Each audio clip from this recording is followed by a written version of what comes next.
നമസ്കാരം. Truth vision ന്യൂസിലേക്ക് സ്വാഗതം. കൊല്ലം ചടയമംഗലത്ത് MDMA-യും കഞ്ചാവുമായി യുവാവിനെ പിടികൂടി. പിടിച്ചുപറി, മോഷണം, നിരവധി ലഹരി വിൽപ്പന കേസുകളിൽ ഉൾപ്പെട്ട പുലിയൂർക്കോണം മെഹറുന്നിസ മൻസിലിൽ പിങ്കുവാശാൻ എന്നറിയപ്പെടുന്ന 32 വയസ്സുള്ള ഷമീറിനെയാണ് 1 ഗ്രാം MDMA-യും 7 ഗ്രാം കഞ്ചാവുമായി കൊല്ലം റൂറൽ ഡാൻസ് ഓഫ് ടീമും ചടയമംഗലം പോലീസും ചേർന്ന് നിലമേൽ കൈതോട് വെള്ളരി ഭാഗത്തു നിന്നും അറസ്റ്റ് ചെയ്തത്.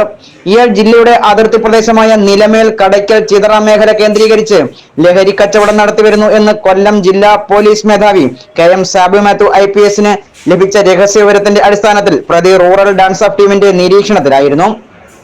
കൊട്ടാരക്കര DYSP ബൈജുകുമാർ കെയുടെ നിർദ്ദേശപ്രകാരം ചടയമംഗലം CI N സുനീഷ്, ഡാൻസ് ഓഫ് SI ജ്യോതിഷ് ചിറവൂർ, CPO-മാരായ Sajimon, Vipin Cleetus, Dileep, Nahas, Chadayamangalam police station sub inspector M Monish, CPO-മാരായ ഷംനാദ്, സജി, നിഷാദ് എന്നിവരടങ്ങുന്ന സംഘമാണ് പ്രതിയെ അറസ്റ്റ് ചെയ്തത്.